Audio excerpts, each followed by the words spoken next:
Hey boys and girls, welcome to another weekly outlook for the Forex market using DTS. We are going to, as always, be using support and resistance to help guide us in finding great trades for our DTS system. The last few weeks have been a little bit difficult as far as trades go because the market has kind of bounced around during sessions and had some big Asian ranges. Just not necessarily the smooth way we like to trade, but there are still trades to be had. Since we are starting out with a brand new week to this month, since this is the first week of February, it's always helpful to look at the monthly candle that just closed. And that's what we have here. We have a monthly chart. And we're going to go ahead and zoom in so we can see where we ended up for last month. Okay.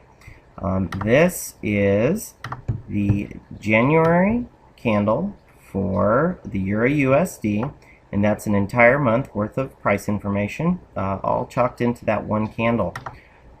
Basically what I like to do is, first of all, we take a look and see what kind of candle it is. Clearly this is a bullish candle that broke through quite a few support and resistances and then closed well above them. So in this case, this is probably a good place to draw some fibs. I know lots of you have been asking, what to fib. Well, when you start a new month, it's a good time to, if you have a solid move in one direction or the other, it's a good idea to draw some fibs. And then we kind of see where we end up with that.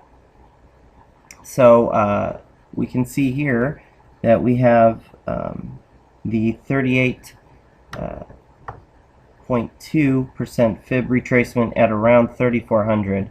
So naturally I'm inclined to think immediately that this is going, 3,400 again is going to be a big area, and if we can get a pullback to 3,400, it's probably going to be a good place for a long. But now that we've looked at the monthly, we can see that we're still in an uptrend, and I added a new line here at 36.70, which should be our new upper area of resistance. And you can see right away that in the beginning of February we've already come up to touch it and we've moved away from it.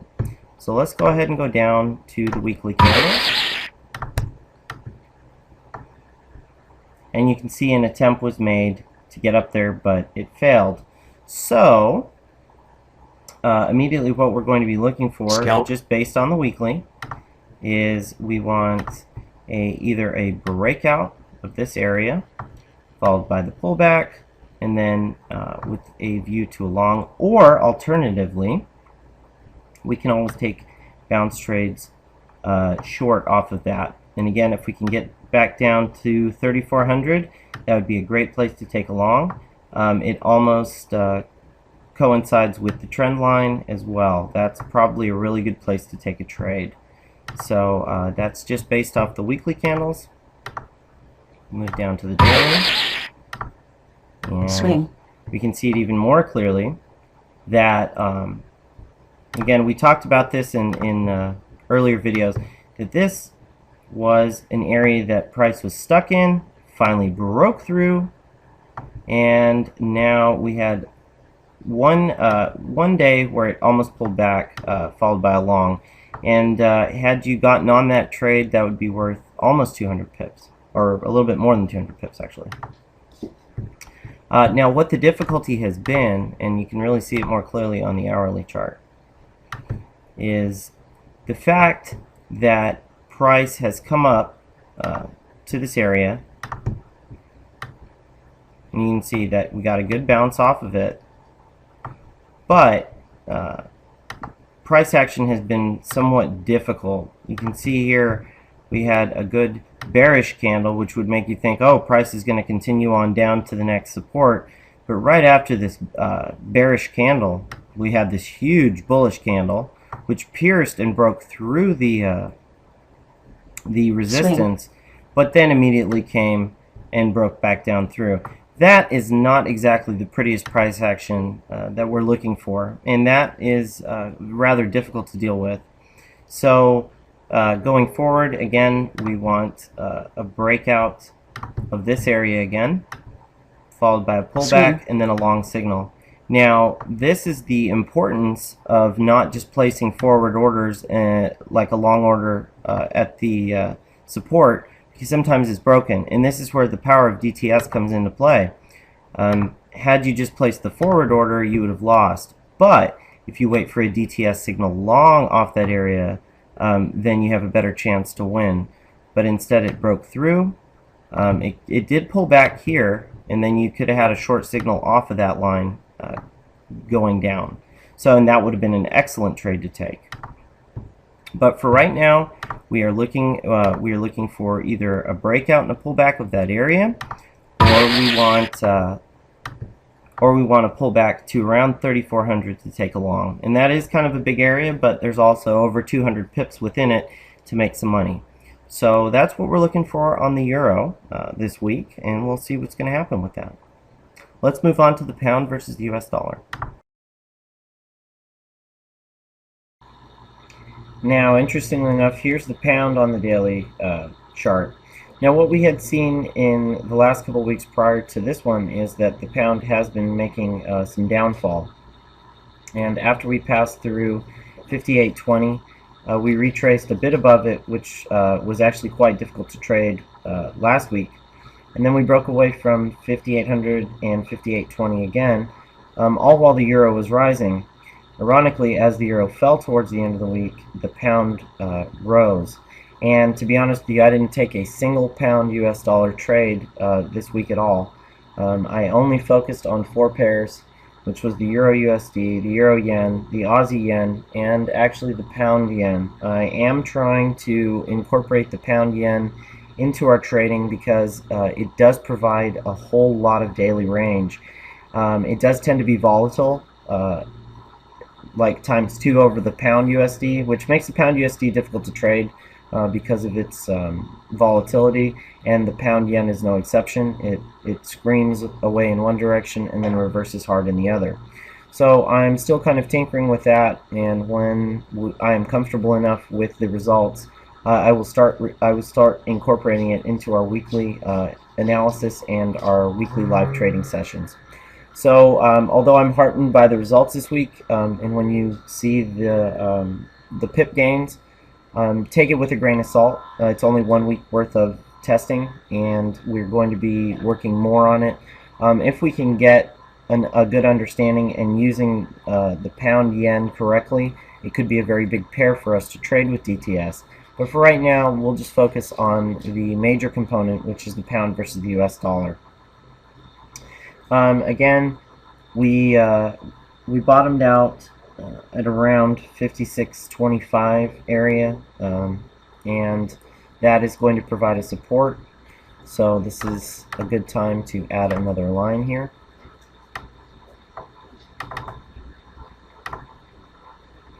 $56.30 area looks about good, and this to charters. So we can go ahead and use that line as a minor support, because again, we don't have any reason to think of it as a major support, but it did come into play over this last week, and so we have to keep an eye on it going forward since price is relatively close to it. Interestingly enough, we never broke it above 5,800, and price ended up settling right below that by the end of the week. So again, I didn't trade this pair much. I'm still very cautious because of its disjunct with the other pairs, and until it starts moving in a consistent direction with the other major pairs, we're just going to have to be very careful with it and play it with major support and resistance along with good solid DTS signals. So I didn't take any trades here, but we will always keep an eye on it regardless. Let's go ahead and move on to the Aussie. Now here's the Australian dollar versus the US dollar, and instead of going to daily candles, I think the Eagle Trend Trader DTS shows us a much clearer or better story. As you can see, for the middle of the week, when other pairs were zooming up and down, we had a very bad sideways stretch here. And when I see this going on, absolutely very little movement, I get very worried, and then I just kind of tune the pair out. I want a significant breakout, and as you can see how this correlates, and this is what I'm talking about, support and resistance. You have to be very careful when we are just hanging around a support and resistance line. Okay, so we essentially are staying below it, and this was actually a great trade. Remember, we want to take trades away from support and resistance that are good, strong signals. As far as the eagle goes, this did give a good signal. We had a nice pullback into the shaded area, all the way back to the line, and then a breakaway with a strong sell signal. But again, it's not a trade that I would have been looking for or took, because I like to see price action and then I follow the market. I'm not going to try to guess which one of these is going to be the breakout. Although if you follow the rules of the eagle system and use the support and resistance, this actually produced a very nice trade. But then what happened? We had no follow through. We came right back to that support and resistance line at around 1.0320. We got a little bit of a breakout here, and of course, that being said, you would be looking for a pullback with a long afterwards. We didn't get that.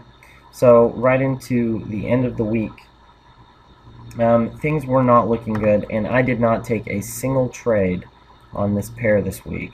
So until we start getting some bigger daily ranges, although in the beginning of the week I had looked for my ideal trade, I think it was off of 1.0400, and it was really just a mess. We just kind of got into a downtrend, and then we've been hanging out around the support and resistance area. So I avoided this pair, and when you see sideways action like this, there's always more pairs to trade in Forex, so you should avoid it. Let's go ahead and move on to the yen crosses, which were the superstars of the week and ended up being very nice indeed. Alright, and here's the Euro Yen, which for this week was the star of the show for sure. Our Tuesday session we had observed as we were looking for price to tear away to the upside, and I had said since this was in a strong trend, all we were looking for was a pullback and then a strong DTS signal to the upside, and we got that during our live trading session on Tuesday. And what ended up happening is price from day to day has just gone huge numbers. We're getting well over 200 pips movement.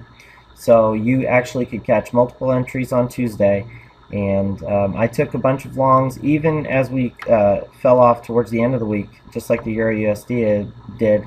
I got bounces, and the long DTS signals actually produced some very nice trades. Not as good as Tuesday, but they were solid. And let me just go ahead and show you something from Thursday.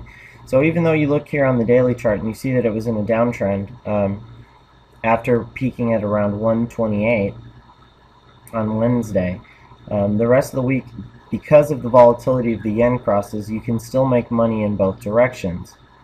And let me just see if we can find some trades on the Falcon from that. Okay, so here's the Falcon from the session on Thursday. Now, during the Asian session, prior to the London Open on Thursday, we had pulled down, and even at the beginning of the London session, we got a nice pullback in the first 20 minutes. What was I looking for? I was looking for a bounce. 123.50 proved to be that area. We had a very nice signal here, and I took the trade. Price did move on after that to go to the upside. I also took a second entry here. Why? Because after we had the initial bounce off of support and resistance down here, which, like I said, we aren't necessarily looking for the big ones on a strong trending pair to the upside, just a good pullback, which we got, and then we got our first nice entry signal here. This I did not take because there wasn't a significant pullback, but this, when it moved below the line and then fired another long signal, I was all over that one. So I was able to take two positions there, and even though the overall remainder of the day it moved up but then came back down. I had already banked some pips and made some good returns. So Friday ended up being a very difficult session. I avoid Fridays. I especially don't like the first week of the month. So the euro yen was definitely the high flyer. You can see here in the morning there were a few more good long signals, but since we know it's in a general uptrend, most solid signals with DTS will produce good trades. Again, it all depends on how conservative and how familiar you are with the pairs. For beginners, try to just work with support and resistance and always look for really good signals. As you get more comfortable with the way each pair reacts and what's going on with it, you can start venturing out and working slightly away from support and resistance. And as always, if you have any doubt about the trade, don't take it. Take the trades you're comfortable with. For me, I've been trading a while, so I knew these were good trades to take, but that comes with experience, and we're going to work on that together so that you can spot them as well. Let's check out the Aussie yen. And here's the Aussie yen on the daily chart. After our break above 95, which was a massive support and resistance area, we moved up a bit, and now on the daily chart it appears we're getting a pullback.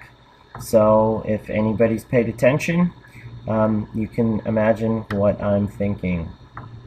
Anyway, so this was much like the euro yen, in fact, that we had a very nice Tuesday session of a good up move that we were looking for. Again, with this yen cross, we were just looking for a pullback followed by a nice DTS signal long. The next 3 days were generally down, but as you can see with these spikes, it moved in both directions, and I was able to snag not big wins, but wins nonetheless to the upside. Since we were moving in an uptrend, I always try to take the trades only on the side of the trend. So I got a few good ones out of that. And now that we're pulling back into 95, well, it's going to be a pretty self-explanatory weekly outlook for next week, and I'm sure you can imagine what it is. Starting next week, I'm going to start analyzing the pound yen. I would caution against anybody jumping into trades on that pair. I want to give it more study and analysis. The pound yen is traditionally one of the most difficult pairs to trade, merely because of its whipsaw movement. It does tend to go off in one direction very quickly, followed by massive reversals, and then potentially re-reversals on the other side. And that's because the yen crosses are generally a magnified version of their major pair that they're associated with. So if the euro USD moves 10 pips, you can almost guarantee under normal circumstances the yen cross moves more. It's the same with the pound. The pound moves bigger than most other major pairs, and its yen cross is even a magnification of that. So we'll be cautiously treading with that pair, but I do believe that considering this week's results from a couple pairs I took with it, there's really good potential. I will be back on Sunday or Monday with the weekly outlook ahead, and hopefully we can turn our next live trading session into a compounding of what we did this week. This week was a particularly good week for us, and I hope that everybody was able to bag lots of pips. Of course, if you're struggling with any of the concepts or you need a little extra assistance, don't ever hesitate to contact me at omar@dtsforexsystem.com, and I want to work with you to make sure that you achieve the success you're looking for in Forex. You can do it. It is completely possible. There is no difference between me and anybody else. If you really love doing this and you want to put the time and the effort in, the success will come. You've already got the best tools. Trust me, I've seen a lot of them. Our DTS system will give you the ability to take the trades. All you have to do is develop yourself as a trader, and that's what I'm here to help with. So I hope everyone has a great weekend. As promised, I have started working on some videos with the Ultimate Support and Resistance System. So far, the results are very promising. I actually used it in conjunction to analyze some pound-yen trades that I took and move my stops just according to it, just to see what would happen. The results were pretty impressive, so you can be looking forward to those videos very soon. And I'll be back with that weekly outlook, and hopefully next week's a big monster again. Anyway, take care and happy trading. Bye bye.